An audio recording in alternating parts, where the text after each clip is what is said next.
You're listening to an Airwave Media Podcast. We took it all.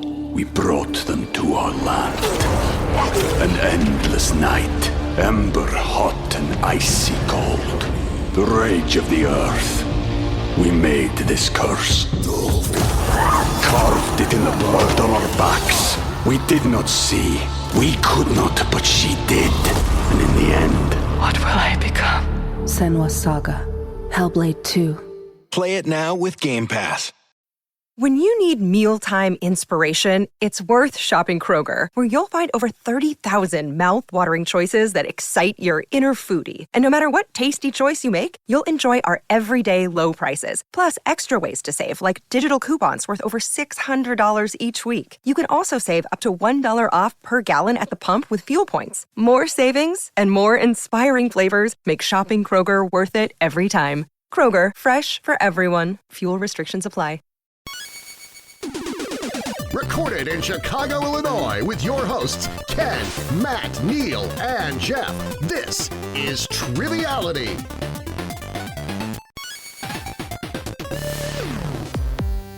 Welcome to Triviality, the game where a lack of seriousness meets a little bit of knowledge. A little don't bit of leave us knowledge. hanging, Come on, Ken. why you jumping in on me? I was adding some tension to the I moment. thought you were waiting for us to answer like a call and response. Because it's every time you try to I give was us making the people wait. you try to give us a fist bump sometimes or a high five Right. and we leave you hanging. I figured that's I was trying to make the people wait. okay. Well, you could just try it again then. We'll pretend it didn't happen. Meets a little bit of knowledge. Hey, oh, that was great. It was worth it, right, Matt? Yeah, very satisfying. Full house in the studio. How you boys doing? You got it, dude. Cut it out. Good. I'm a little confused though, because you took the reins on this one. So I do sometimes, on occasion. Ken And accosted you know me what? several I'm gonna do episodes it. ago. I'm going to do it more. You should do it more. You should do it more. I'm going to start it out more.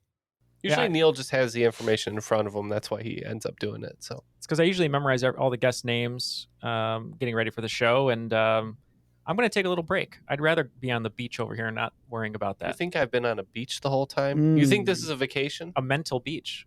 Well, so this episode is going to be quite a nice vacation because we have a great guest today. We do. And that is Sam Young. He is from Enid, Oklahoma. Welcome to the show. Well, hey, good to be here. Yeah, and why don't you tell us a little bit about yourself? Well, like you said, I'm from Enid, Oklahoma, and I am a teacher. I teach computers and a little bit of geography for the 7th graders. It's a small school, so I teach everything from 7th grade to high school. I'm also the academic/quiz bowl team coach, so this is all kind of fun for me, and the game today is going to be a little bit more academic than maybe, well, at least started out that way, but All right, I'm a head out. yeah. Well, we'll make sure to suck all the academia right out of this this episode for you. Yeah, I mean, How about that? originally this was going to be an academic game, but then all the guys on Discord said, "Are you kidding? Do you realize who you're asking the questions to?" That sounds more like Captain Discord. Planet question. Yeah, right, Matt. Hey, well, we do need some academic questions. I know we're lacking there a little bit, and anything we can do to make us smarter while sounding dumber is always the goal. Well, since the questions are going to be kind of highbrow today, I guess, you came up with the most lowbrow team name that you could think of. Yeah, well, since Sam is a Quiz Bowl coach, amongst many other things, we thought we would be pay the troll toll to join the Quiz Bowl. Okay, and that is Jeff and Neal's team. Mm-hmm. Yep. And I guess that means I'm with Matt, and we'll be the boys' soul. That is the boys' soul. And Jeff, I think we're still statistically the greatest team of all time in this room, in this suburb. Oh yeah, because Statistically I'm speaking. terrible. I think statistically speaking that we are the best Triviality team comprised of you and I. Yes. Yeah, that is 100%. and I'm the true. most losingest. I'm the most losingest man We do it with grace. in the studio. We are Will Smith and Martin Lawrence, statistically bad boys.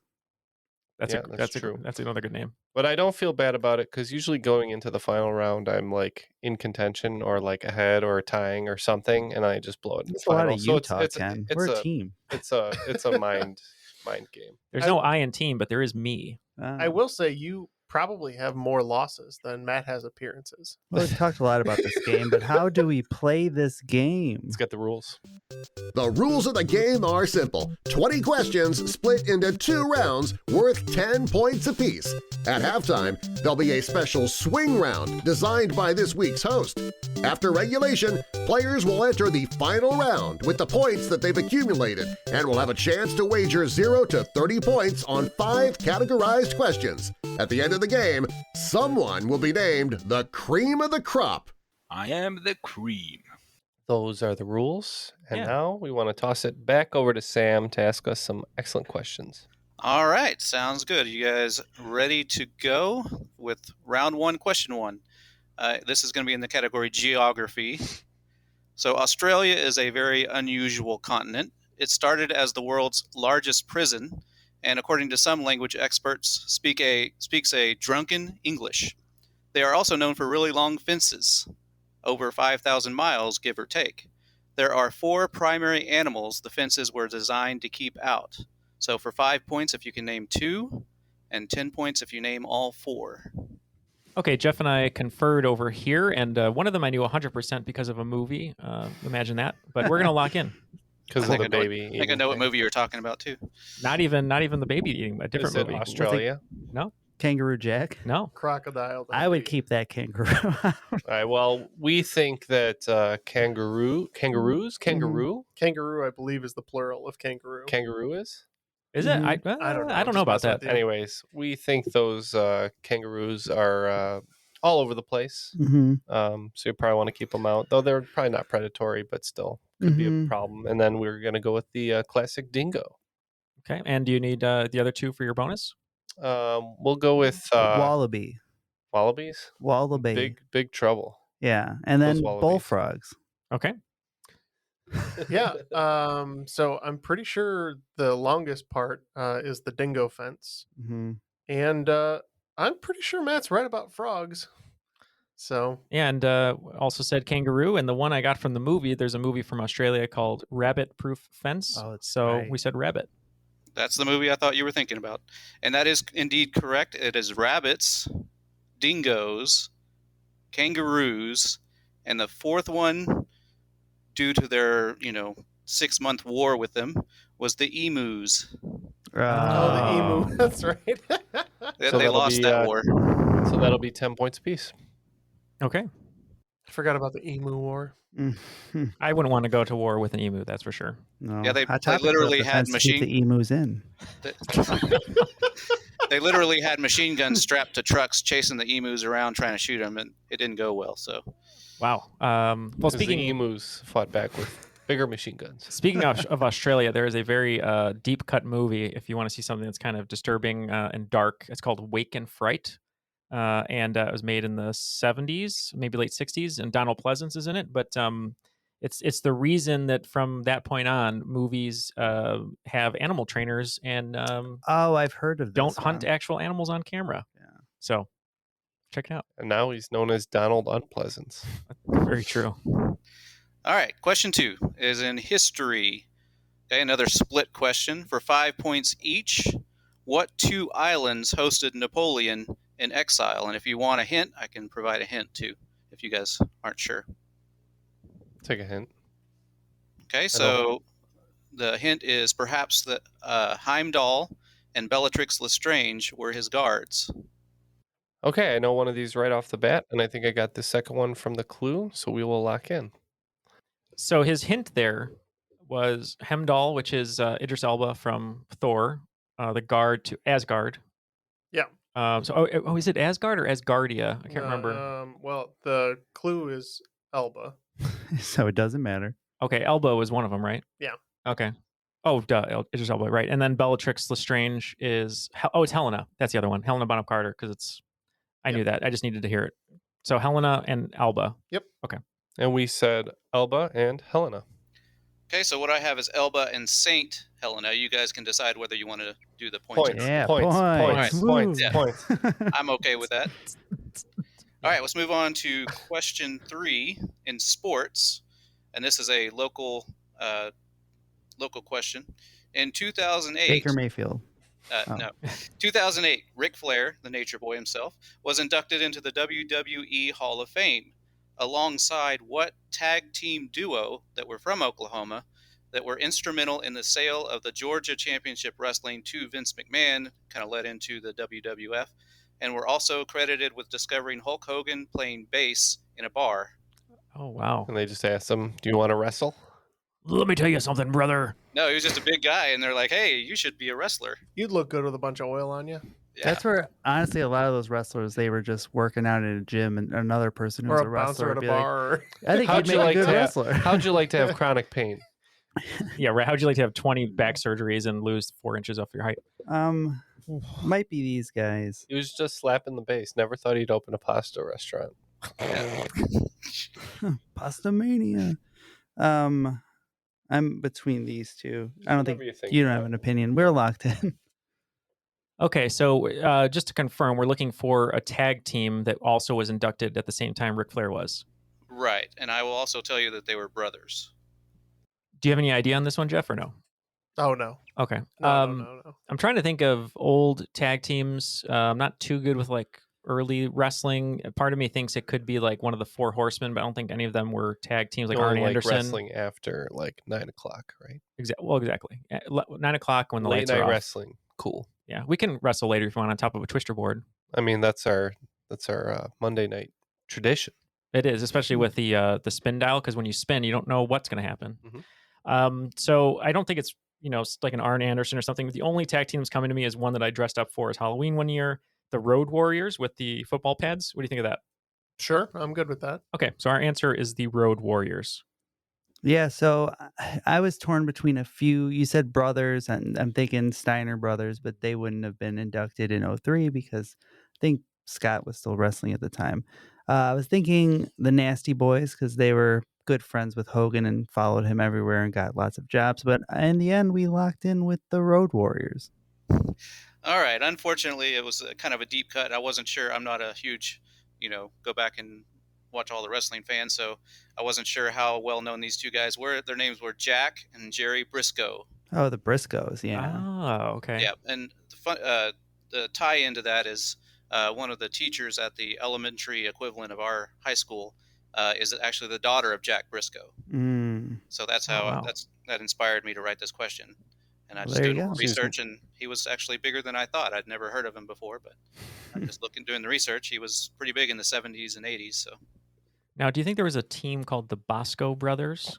Just through breadsticks. Just through that was like their weapon of choice. Like instead of the kendo stick, it was breadsticks. I was saying more of like a Donkey Kong, but he's flinging breadsticks. They're very successful until people started eating their weapons. Exactly. No, then they were really successful because they got like slowed down by all the carbs. Too many carbs. You're right. That's true. All right, let's move on to question 4. And this is in zoology. So scientists agree that the bowhead whale has the longest lifespan of all marine mammals, sometimes living over 200 years. But what apex predator leads all mammals on land? Oh, that's probably not land, though, right? Would you consider a tortoise an apex predator? I was thinking that a snapping turtle. I was thinking of the same thing, actually. I don't think they're land mammals. Yes. But good guess, though. All right, we're going to lock in. We pretty much have to guess here. We don't know. Do you want to say human beings? That could be a very interesting twist. Yeah, I mean, Jaguar. It's definitely not a Jaguar. Although I did see a picture of a beautiful all-black Jaguar, which there's not very many of them. If you look on Instagram, it's really in your daily Googling of Jaguar. Well, it's Jaguars at 9 a.m., WebMD at 10 a.m., NSYNC memorabilia at 11 a.m., and Patrick Swayze at noon. But we said hippo, we said other things, maybe small animals, but I like your idea. Let's go with human. Yeah, that's correct. But we said the lion, the noble lion. But you're right. It was a trick. All right, so trolls under the bridge or whatever you guys are, you kind of backed into Troll it. Troll toll. There you go. It is indeed humans. Everybody forgets that we are mammals and we are kind of top of the food chain. Nothing really hunts humans other than, Oh, man. So Randy Orton would have been correct. Spiders, I was going to say, it depends on how deep my pockets are that much. Yeah, if you pay Jeff enough, he'll hunt a human. Yeah. The most dangerous game. Yes. All right, so let's move on to question 5. This is everyone's favorite literature. All right, this failed Klondike prospector was born John Griffith Cheney.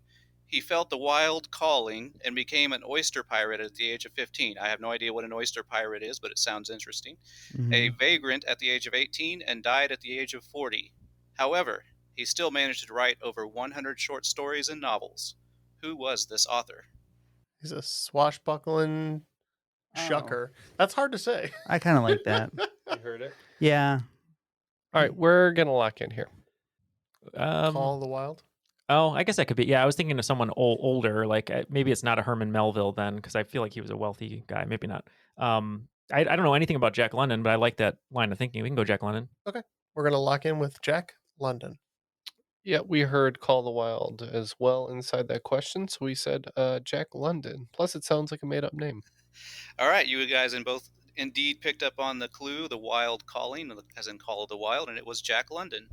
Awesome. Yeah, I did not hear that clue until Jeff mentioned it, so very nice job putting that clue in there. And the Call of the Wild with Harrison Ford and that fake-looking dog, monster box office success. Balto? Here's something haunting. Balto. We have a theater near us called the LaGrange Theater, which is like a vintage theater. And when the pandemic started, the last movie poster on there is Call of the Wild. Every time It's still up, yeah. And I keep driving past, and it's so they haunting. still haven't reopened. The Are they last going to movie reopen? ever shown in the history of the world was the Call of the Wild. Well, here's another haunting fact. Troll Toll has 40 points, and The Boy's Soul has 30 points. That's still a pretty close game. All right, moving on to question 6. In botany, what common vegetable, once thought to be an aphrodisiac, is actually the stem of a variety of lily known in Old England as sparrow grass? All right, me and Matt wrote down the same thing, so we're locked in. Could this be some sort of mushroom? Oh, No. aphrodisiac. Sorry, I was thinking when he said aphrodisiac, I was thinking That's not the problem of the question. That's the. It's not the part of the question that's the problem. Maybe it's a fungus among us. What do you think then, Jeff? I don't know much about aphrodisiacs.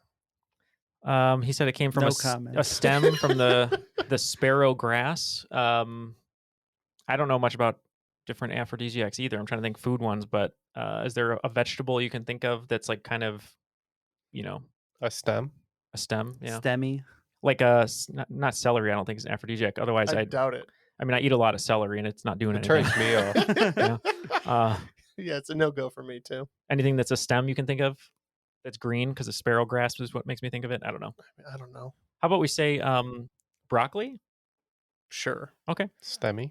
I do like broccoli, but I don't think it's an broccoli is the aphrodisiac. flower, right? Yeah. Listen, I think everything at one point in time has been considered an aphrodisiac. Yeah, pretty much.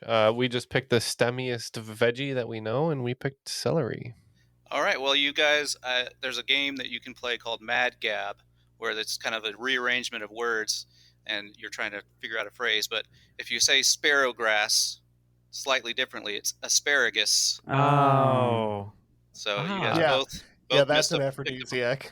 Well, it was. Also I just said it was once thought to be an. No, I don't no, think I'm it just actually being funny. is. And it's funny, 1 in 3 people get the aphrodisiac qualities of asparagus. Mm. And you know something else. You know who was not affected that way by asparagus? Daniel Day-Lewis. That's in true. Phantom Thread. That is true. Don't cook his asparagus wrong. He does not want a confrontation. All right, let's move on to question 7 in music. What country music superstar from the coal mining town of Butcher Hollow, Kentucky, was a grandmother by the age of 34? And that was only 2 years after she had some twins of her own. I know the reference, and I'm just trying to remember her name. I always mix it up with someone else. Well, Write some things down, Neil. Matt feels confident. No, I don't. But we're locked in. You're locked in? Yeah. It's the coal miner's daughter with Sissy Spacek and Tommy Lee Jones. And I just named some famous female country singers because I'll know it if I hear it. Reba. It's definitely not Reba. It's not Dolly Parton. It's Reba. It's not Tammy Wynette. No, it's not June Carter Cash. No. It's not. Oh man, I know who it is, and I'm really blanking. Can you name any other ones? That's it. You named them all. Those are the only ones. What's her name? Hayden Panettiere? No, it's no one contemporary. No Miranda Lamberts or Carrie Underwoods. Connie Britton. Connie Britton is an actress From in Nashville. It's let's see, Just Coal naming Miner's all of them. Daughter, starring Sissy Spacek, was about You didn't say Loretta Lynn? Loretta Lynn, that's who it is. Oh. We'll lock that in. Okay. What do we say? After a long day of working 9 to 5, I couldn't think of anybody, so we said Dolly Parton. He indeed remembered the correct movie reference with the coal miner's daughter. That was Loretta Lynn. Your brain works in fascinating ways. I wish someone would have told me that when I grew up, so I'd felt accomplished. But thank you. The weird thing is, I don't know what he said that made me remember that, because I've never seen the film. Good film. All right, let's move on to question 8. This is under the U.S. government. Name 2 of the 4 presidents that were Whigs. And once again, I have a hint if you guys need a hint. No, we're good. And just to confirm for the listener, the presidents that were Whigs, not war Whigs. Yep, correct. Okay. War Whigs? That's more. There was a lot of those. They were war pigs. Oh. So I think it's John Quincy as the Adams. It might be both Adamses. Because Adams, I don't believe, was a Federalist, was he? Ooh. Because it was Federalists and Whigs. The Whigs were... no. Anything past like 11. Democratic Republicans. No. I think John Quincy and I think Madison might have been. I'm good with that. Madison was... a Federalist. He was in Hamilton, so let's just write him off. Okay. Everybody in Hamilton was either a Federalist or a Democratic Republican. Pretty sure. Okay. What about Van Buren? Our boy Van Buren. Van Buren boys? He seems like he'd be a Whig. Yeah. That's fine. John Q. Adams and Van Buren. It's all on you, Jeff. Yep. So the 2 I'm absolutely certain about would be William Henry Harrison and his VP Tyler, because they both ran on the Whig ticket. And then I know they're all in a row, but I can't remember if it's so Polk is definitely one of them, but I can't remember if it's Taylor or on the other end with Van Buren. But we're gonna just lock in Harrison and Tyler. Okay, so yes, Harrison and Tyler were correct. And then also Taylor and Millard Fillmore were the other 2. Oh, they skipped Polk. So that was you guys definitely got the 10 points for that one. The other team did not. The boys did not. We did not. All right, let's move on. All right, so the next category for question 9 is spelling. I guess you guys love spelling. Well, I'm out. Good news is you don't actually have to spell a word. Back in. Teachers are notorious for finding catchy ways of helping students learn to spell. Can you complete the following mnemonic rhyme? I before E, except after C.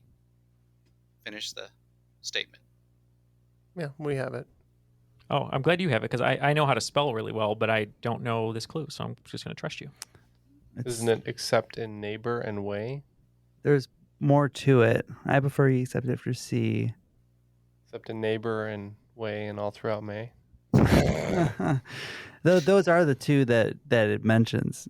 I'm for E. I think that's a good enough answer. Okay.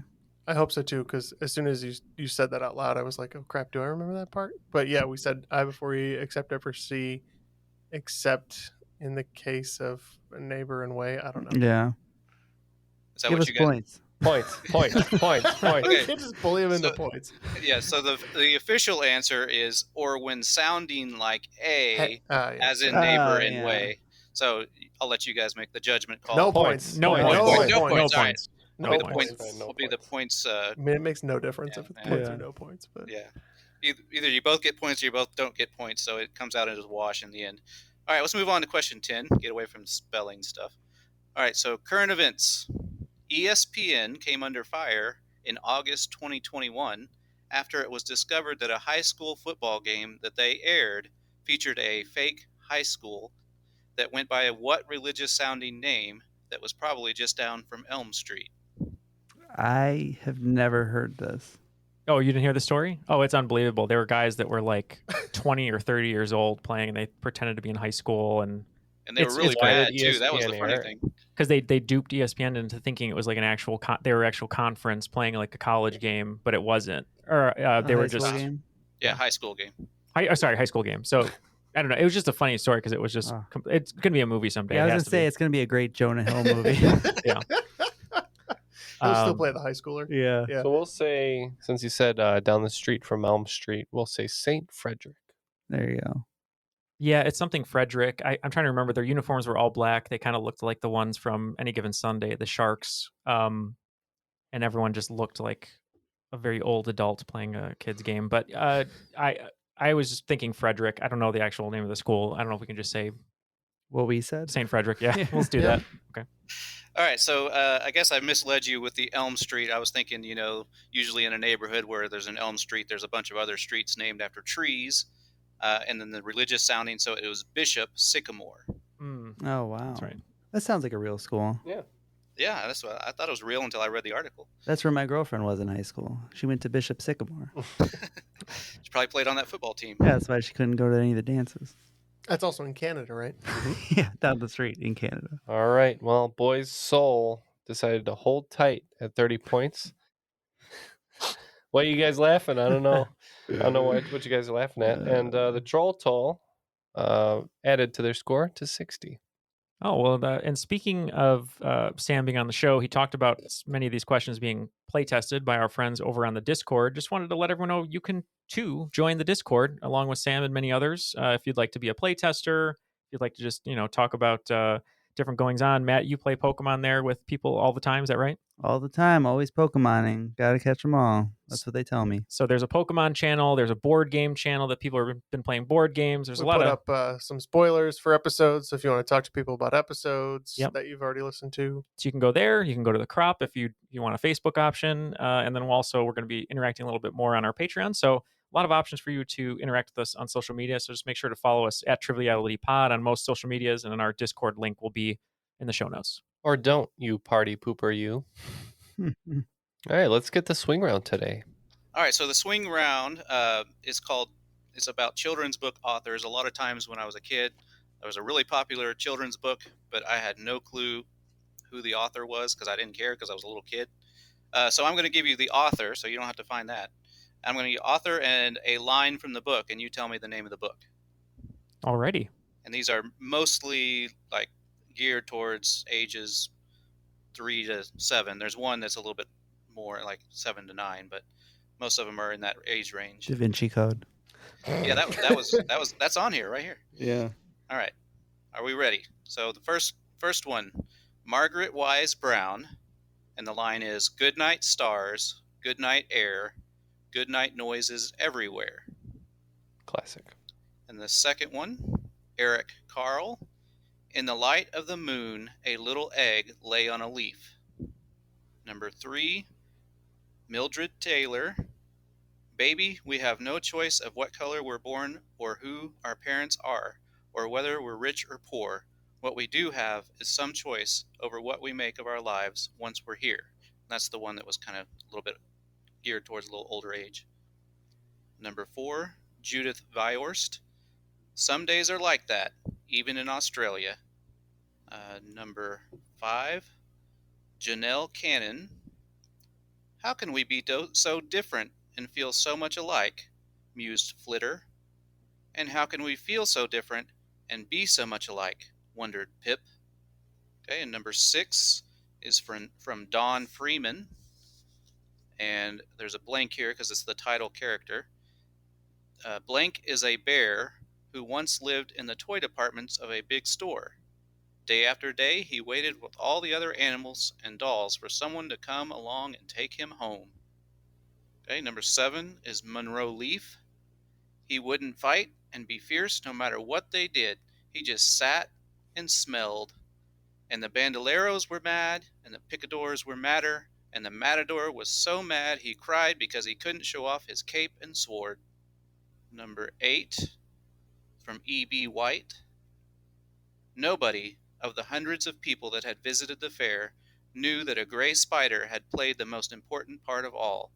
No one was with her when she died." I hope that didn't contain spoilers. Then number 9 is from Shel Silverstein. "Come, boy, sit down. Sit down and rest." And the boy did, and the tree was happy. And finally, number 10 is from Roald Dahl. "There's no earthly way of knowing which direction they are going. There's no knowing where they're rowing, or which way the river's flowing. Not a speck of light is showing, so the danger must be growing, for the rowers keep on rowing, and they're certainly not showing any signs that they are slowing. Well, I can't believe that's actually in the book and not just in the movie, but we will be right back with our answers. We took it all. We brought them to our land. An endless night, ember hot and icy cold. The rage of the earth. We made this curse. Carved it in the blood on our backs. We did not see. We could not, but she did. And in the end... What will I become? Senua's Saga. Hellblade 2. Play it now with Game Pass. And welcome back to the show. Prepare for Annihilation, Matt. Mm-hmm. I came in prepared for that. Neal has read these. He's very Last up to night. date on children's literature. I wish I was. I've only read a few of these, and most of them in the last week. And let's toss it back over, and we'll get the quotes one more time and see how we did. Okay, so the first one was Margaret Wise Brown. Good night, stars. Good night, air. Good night, noises everywhere. If you're going to wish those things good night, you might as well wish good night to the moon as well. So we said good night, moon. Jeff first said he thought it was the book read by Samuel L. Jackson in the Audible version, Go to Sleep. But we ended up just locking in with Good Night, Moon. So yes, you're both correct. Second one, Eric Carle. In the light of the moon, a little egg lay on a leaf. All right, for this one, we wanted to go with the Hungry Caterpillar, or the Very Hungry Caterpillar, but I think we're going to go with the Grouchy Ladybug. Oh, that isn't one of his books. I mistakenly said the Hungry Caterpillar, but Jeff said those are hippos. So we locked in with the Very Hungry Caterpillar. You should have stuck with your first gut. It was the Very Hungry Caterpillar. That's my bad. What's the one with the bear? Do you remember that one? That's like a big Brown Bear. Both my kids loved both those stories, and they would read them to themselves to go to sleep. All right, so number 3, Mildred D. Taylor. Baby, we have no choice of what color we're born, or who our parents are, or whether we're rich or poor. What we do have is some choice over what we make of our lives once we're here. We have no idea on this one, so we're skipping it. Yeah, we had to tap on this one as well. We had a couple ideas, but none that we felt strongly about. So we'll just, for fun, we'll say Mildred Taylor. Maybe she was part of the Chuck Taylor dynasty and said Sneakerhead. All right, no points for either team. It is Roll of Thunder, Hear My Cry. Never heard of that. My kids had to read it, I know, back in like 3rd or 4th grade. I don't think I've ever read it, but I know my kids read it. So, All right, number 4, Judith Viorst. Some days are like that, even in Australia. Well, we are going to go ahead and pick a book that helps me in my times of insecurity and say, everybody poops. It's a good answer. Jeff, what did you think for this one? I have no idea. All right, well, I guess we'll just go with what I wrote down, and we'll say it's called Mark That Magpie. All right, well, this was made into a movie not too long ago, and this is Alexander and the Terrible, Horrible, No Good, Very Bad Day. And throughout the book, he just keeps saying, maybe I'll just move to Australia. And so at this point, he's like, some days are like that, even in Australia. My backup plan was to, if we didn't know any, to use that book, but I was like, I don't think it's that because there's nothing to do with Australia, but apparently there was. So, my bad. I don't know if the movie referenced it. I don't think I've seen the movie, but I know that in the book it repeats it several times. So, all right, let's move on to number 5 from Janelle Cannon. How can we be so different and feel so much alike? Mused Flitter. And how can we feel so different and be so much alike? Wondered Pip. We had no idea. I think maybe one of those was a toaster, so we said the brave little toaster. Yeah, we just took the name Pip and we didn't know it, so we said maybe it's Pippi Longstocking. I did enjoy the movie The Brave Little Toaster, but that is not the correct answer. This is Stella Luna. It's about a little bat, I believe. Oh, yeah, I've seen the cover for that. All right, so next one, Don Freeman. Blank is a bear who once lived in the toy departments of a big store. Day after day, he waited with all the other animals and dolls for somebody to come along and take him home. It's got to be Paddington, right?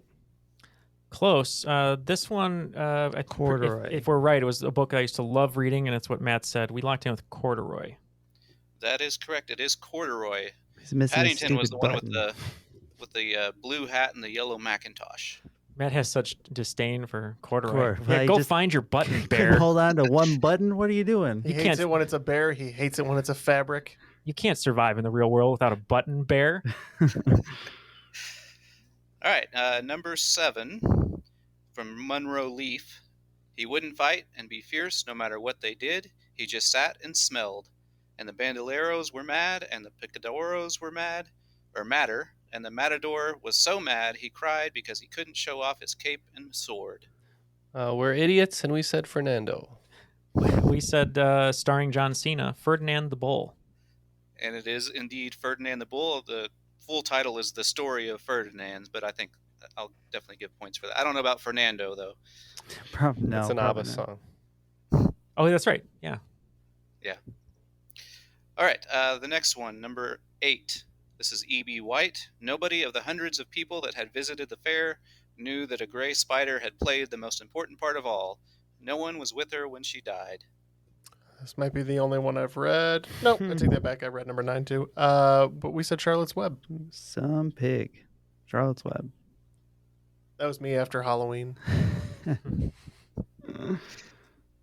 Okay, so both teams said Charlotte's Web. Mm-hmm. Okay, that is correct. Once again, apologize for any spoilers in case you haven't read that book. All right, number 9 is Shel Silverstein. Come, boy, sit down and rest. And the boy did, and the tree was happy. We said that is the Giving Tree. We too said the Giving Tree. And that is indeed the Giving Tree. Last one, Roald Dahl. There's no earthly way of... I'm not going to read the whole thing. It goes on and on. If you've seen the movie, it's the same thing. We locked in with Charlie and the Chocolate Factory. We too said Charlie and the Chocolate Factory. And that is indeed Charlie and the Chocolate Factory. I'm glad you didn't fall into the trap of saying Willy Wonka and the Chocolate Factory. All right, after the swing round, looks like we picked up a measly 20 points, bringing our score to 50. The boys across from me grabbed 35 points, bringing their score to 95. So we're down, but not quite out. All right, well, the second round is definitely a whole lot easier. Yay. All right. Not really. I just thought I'd give you guys false hope. Oh, boo. Don't give me hope. Yay. All right. So round 2, question 1 is in journalism. What newspaper, founded in 1851, stated in its inaugural issue, "We shall be conservative in all cases where we think conservatism essential to the public good, and we shall be radical in everything which may seem to us to require radical treatment and radical reform. We do not believe that everything in society is either exactly right or exactly wrong. What is good we desire to preserve and improve. What is evil to exterminate or reform." That was a mouthful. That was a long quote. Mm-hmm. And I can give you an extra hint if you need more information. Yeah. Yes, please. More. Okay, so the hint, it's definitely all the news that's fit to print. Oh, okay. The hint kind of gave it away, but No. We needed it. Yeah, we can lock in over here. Yeah. Boston Globe, right? Oh, no, I was going to It's say not. Jeff, New York Times, It's right? New York Times. Yeah. So 2 New York Timeses. yes, that is correct. The New York Times. All right, question 2. This is in sports. What iconic sports arena has also hosted naval battles and animal hunts? Oh, and lots of nudity. We're locked in. I have a further hint if you need one, but I think that should be enough. I think we both know it, but let's hear the hint for fun. Give a thumbs up if you know the answer. Yeah. Pretty sure this is the Coliseum, Neal. Oh, totally makes sense. Yes. Yeah. They used to flood the place and stage naval battles. I didn't.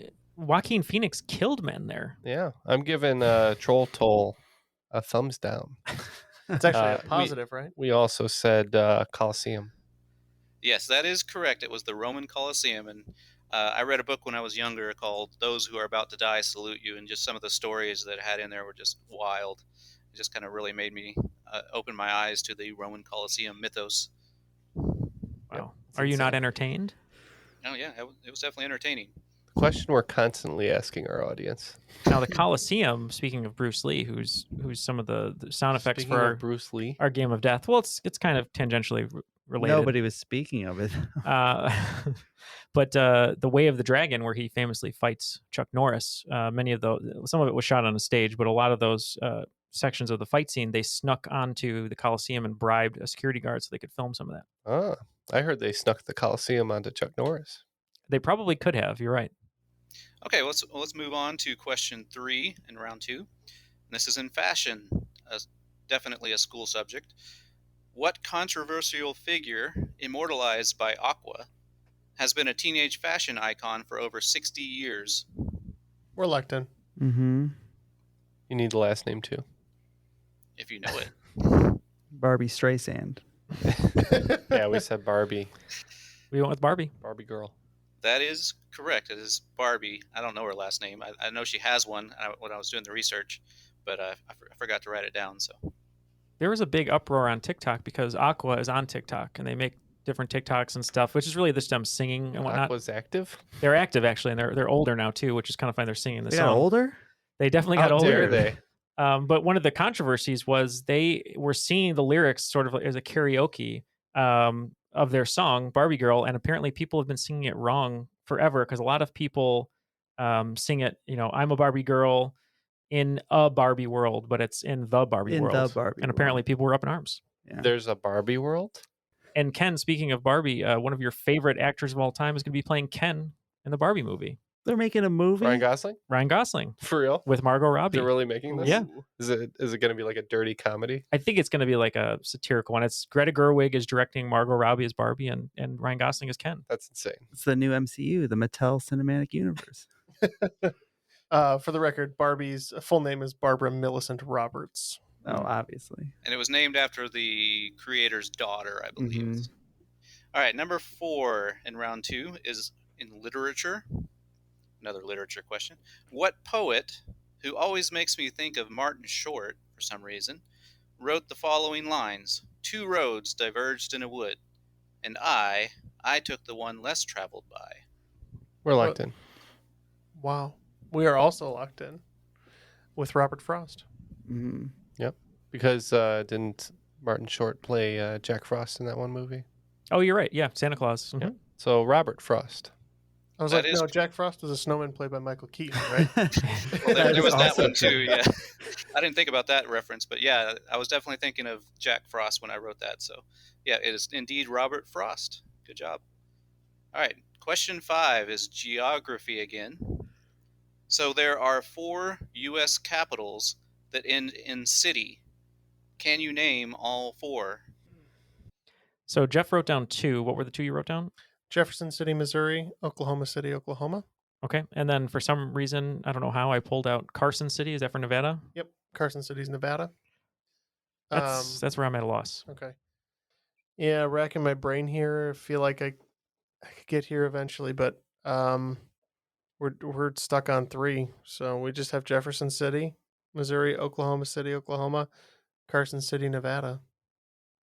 And you were missing Salt Lake City, Utah, and Carson City, Oklahoma City, and Jefferson City. So you guys both, you had 3 of them, yes, and then Salt Lake City was the 4th one. So yes, it was Salt Lake City, Oklahoma City, Carson City, and Jefferson City.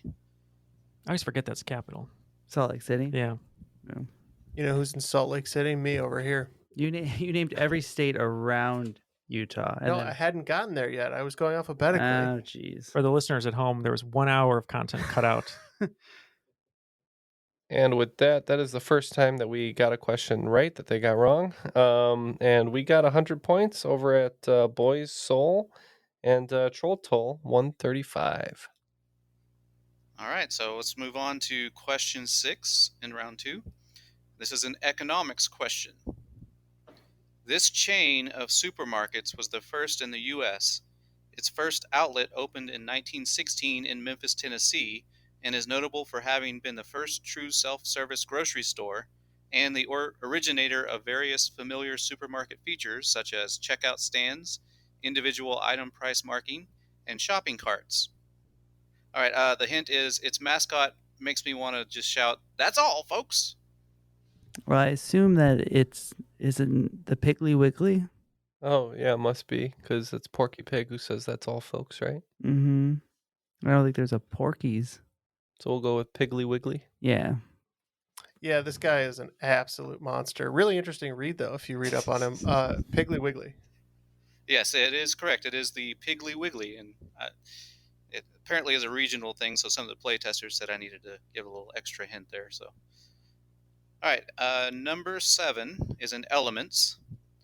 What element is used in catalytic converters and in pacemakers? It is more expensive than gold, and was once called white gold. Yep. Galacton. I think we are too. Believe that would be platinum. Yep, we too said platinum. That is correct. It's platinum. Thought I'd throw in some easy ones here and there. Oh, we appreciate it. Not for me, but I learned something. Easy for at least one person on the team. So. Yes. All right, number 8 is going to be in explorers. Although it mainly just caused civilization-destroying diseases, what was the distribution of trade goods, people, and ideas with the European colonization of the Americas called? And it's kind of fitting since the namesake explorer was a horrible person. Yeah, we're locked in. Oh, is this the Silk Road? No, that was That was from Asia. India to, yeah. I also thought about the East India Company, but I don't believe it was that either. That was Columbus's, wasn't it? What about Columbian Exposition? I know that was like the name of the World's Fair type thing too, Yeah. but so basically the trading to the north to the Americas. Yeah, I that know. wasn't the East India Company. Would it be? That was what Columbus's trading group was called. Oh, all right. We'll say the East India Company then, right? Mm-hmm. Okay. Yeah, widely considered, as a single event, the deadliest single event, the Columbian Exchange. Oh yeah. Yep, you guys were right there with the Columbian Exposition or whatever you said, but yeah, it is the Columbian Exchange. I read a book about that. It was called The Columbian Exchange. Wow, creative. Well, that sucks. T.S., what are you doing over there? Yeah. All right, question 9, a movie question. This would be fairly easy for some of you. What 2015 Oscar-winning movie planned on filming in Canada, but when all the snow melted due to production delays, it was forced to move their production to Argentina, where there was still snow on the ground? Do you think it was Snowpiercer? Nope. I don't think so either. The Snowman, probably not. I was to say, I don't think Snowpiercer won an Academy Award, did it? Nope. Maybe not. Maybe for design or something. It was good, though. It was a good movie. It took me a minute, but this was a kind of a fun fact about this movie, and once it clicked, it's an interesting story how they filmed it. All right. Yeah, I just don't know. I don't know either. It would be just a guess. So It would make sense that Hydra would want to hide out in Argentina, though. go ahead, Neil. So Ken, if I said this movie won an Oscar for the lead actor just because he acted that he was cold because he was cold, very cold. The Revenant. The Revenant. Oh, That is indeed correct. The Revenant. I kind of had a hint in the beginning, but then I thought it would make it way too easy. I said Leo eats liver. Oh yeah. Oh yeah. No, it was just the right amount because it took me He a went minute. so method. He became unvegan. He became unvegan and he actually dated someone over 25. Yeah. Slept in a bear carcass. Yeah, a lot of that was that was a very interesting story of that. All right, let's move on to number 10. Last question in the round. And this is in herbology. Nothing to do with Harry Potter, I don't think. What herb gets its name from the belief that it will lengthen life and increase wisdom? we're locked in. Oh. Oh wow. Lengthen life and increase wisdom. Is this Say- those pills you get at 7-Eleven? Yeah, you're right. The 5-hour energy. No, the pills at 7-Eleven that are like St. John's wort or like bull shavings or whatever. They're like right next to the counter. Yeah. Go Biloba. It's like if you want to be Bowl more of shavings. well, I don't know, something like that, yeah. Isn't that called jerky? What can I do you for tonight? I want some of those bull shavings. I got them right here for you. Fun night planned with your girlfriend. Hey kid, you want to be virile? Get some bull shavings. I don't know. Yeah, I'm at a loss. Do you know any herbs? Can you just name one herb? I know Herbes de Provence. Okay, we'll lock in with herbes de Provence. Okay. And if you want wisdom, you might want sage wisdom. So we said sage. Yep, you definitely picked up on that clue. It is sage. I guess that is an herb. I also have some in my refrigerator. I guess. According to my facts, it's only Yeah. kind of an herb. It's just like a green thing I buy at the grocery store. I don't know what it is. It's only like 30% an herb, but the rest of it's who knows what. It's kind of a mutt. All right, concluding regulation. Looks like the troll toll has 175, and we are right behind them with 130, hoping to pick up some points in the final round. All right, so let me give you the categories. The first one is chemistry. Number 2 is history. Number 3 is reading. Number 4 is writing. And number 5 is arithmetic. All right, all the wagers are now locked in. It looks like you guys did something crazy. Why don't you tell me what that is? Well, we never usually bet 0 on anything, but we went 30, 30, 0, 0, 10. Okay. All right, so let's get the questions now. All right, the first question is in chemistry. Abbott and Costello, by far, made the most movies together at 39. What 2 comedians/actors sit in second with 18 films together starting in 1998, although one of them usually only has a small part? Number 2 is in history. Everyone knows that Bill Nye the Science Guy but his parents had pretty interesting careers themselves. His father was captured by the Japanese while helping to build an airstrip on Wake Island during World War II, and his mother was a Goucher girl from nearby Goucher College. What were the most intelligent of the Goucher girls contracted to do for the U.S. government during World War II? And I will give you a little bit more. Batman could have used their help fighting Edward Nygma. Question 3 is in reading. If you were reading a book about Rabbit by a Pulitzer Prize-winning novelist, poet, and essayist from Reading, Pennsylvania, whose book would you be reading? Well, we should have bet on that one. And then writing, for question 4. What former basketball great has an IQ of 131, wrote an autobiography called Giant Steps, and was even awarded the Presidential Medal of Freedom? John Coltrane? And finally, question 5 is arithmetic. What American indie rock band from Atlanta released the album Simple Math in 2011? Oh, man. They joined Blink-182 and My Chemical Romance for part of the 2011 Honda Civic Tour, and their name would seem to be a bit of a misnomer since they seem to only have no more than 5 members. Well, these categories were misleading, to say the least, and we will see how it goes. We'll be right back. All right, all the answers are now in. Let's get the questions one more time and see if we could catch these guys. I think there's a good chance. Could happen. All right, so chemistry was the first one. Abbott and Costello, by far, made the most movies together at 39. So what 2 comedians, actors, sit in second with 18 films together starting in 1998, although one of them usually only has a small part? All right, this was a misleading category. So we only wagered 10 here, but we think we got the right answer, right? I'm 50% confident. All right, we said Adam Sandler and Rob Schneider. Yeah, we bet 30 because Jeff thought it would be about chemistry. Thought wrong. And we had a lot of trouble with this one. I now hearing the clue about small part, I feel like they're right over there. But we went through, Seth Rogen and James Franco, which we ended up locking in with, John C. Reilly, Will Ferrell, Vince Vaughn, Owen Wilson. But we know it's wrong, so we just said Will Ferrell or James Franco and Owen Seth Wilson. Rogen. Who cares? Yeah. Okay, so the hint that you guys didn't let me give because it would probably have made it too easy was "You can do it." Yeah. Yep. Refers to Sandler and Schneider. Good There job, you guys. go. Good poll. You know what, Neal? There are no small parts. That's true. Only small actors. All right, so question 2 was in history. Everyone knows Bill Nye the Science Guy, but his parents had pretty interesting careers themselves. His father was captured by the Japanese while building a airstrip on Wake Island in World War II, and his mother was a Goucher girl from nearby Goucher College. What were the most intelligent of the Goucher girls contracted to do for the U.S. government during World War II? And we think that is, for 20 points, code breaking. Yeah, we wagered 30. We said code breaking. It was indeed code breaking. The Edward Nygma clue was in reference to the Enigma cipher, which was one of the major ones that the Germans used. So, all right, let's move on to reading.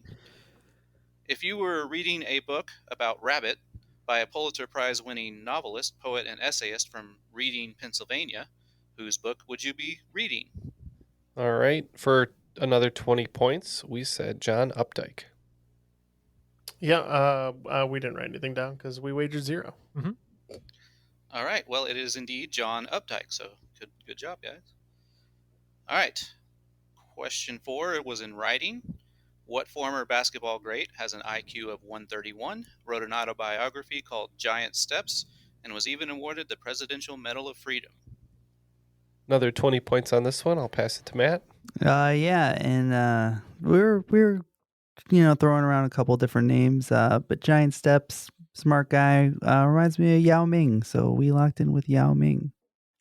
We unfortunately bet 0, but I'm pretty sure this is a person who's a great writer. He actually was on the writing staff of the last season of Veronica Mars. I believe it is Kareem Abdul-Jabbar.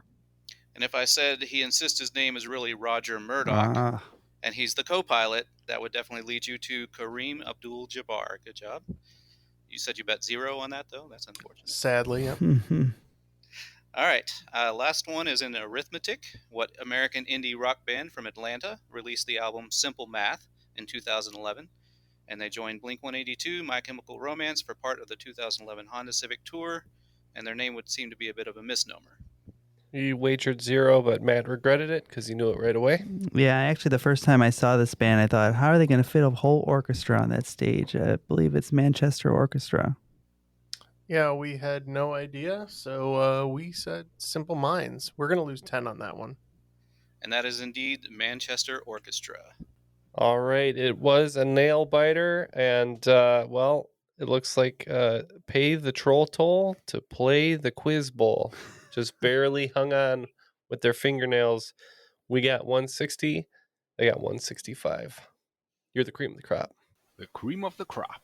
I don't know if I feel good about that win or ashamed that we should have won by more, hopefully, but we made some mistakes in that final round. We just got very lucky. Neal, a win is a win. That's true. It all came down to one question, essentially. So it all did come down to one question, Ken. And speaking of that, I'm sure Sam's students often tell themselves that during Quiz Bowl. And he gave us a very good game here. We didn't have any buzzers, but we did our best. And Jeff, I'm glad that we were able to pull out the win. But Sam, anyone you'd like to give a shout out to? Any advice for us if we'd like to join your Quiz Bowl team in the future, if we are worthy enough?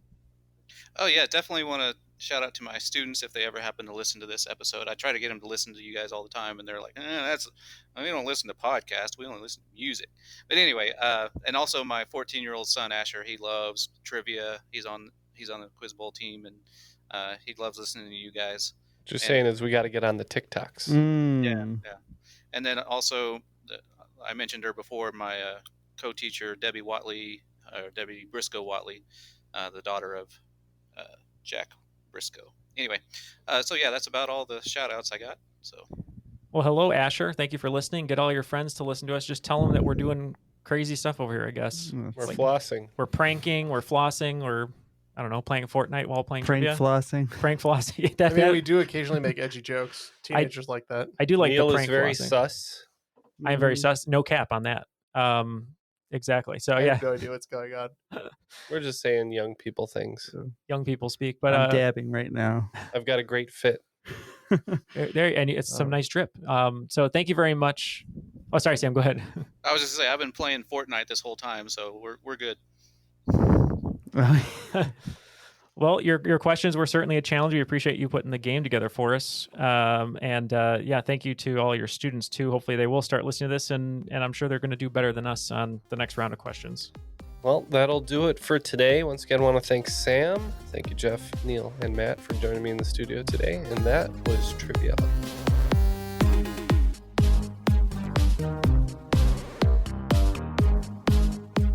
Falling into because a the boy's Democratic hole Republicans here. pretty much the Democratic Republicans were like right in a row. So like Jefferson, We've Madison, Monroe, then it switched to just Democrats. And then there were Andrew other Jackson. presidents that had affiliations. Correct. Okay. You guys smell something smoky? Is that you? Might be me. Okay. Just making Smoky? sure your house isn't on fire or something. Are you having a stroke? I don't think so. Burnt toast? It smells like burnt hair. It might just be his coat, maybe. Yeah, Yeah. you probably Where smell. you been? You probably smell me. I singed my arm while I was cooking dinner. Oh, then it's. Oh, Jeff. wow. We're smelling your skin? No, I just if you look. Here, let me give your arm a whiff. Oh, man. End clip material here. Is it Jeff's singed I don't skin? know. Let me smell your arm. Actually, it doesn't really smell anymore. But you can look. You can see where it's like all Alright. short here. Okay, all right. Let's continue.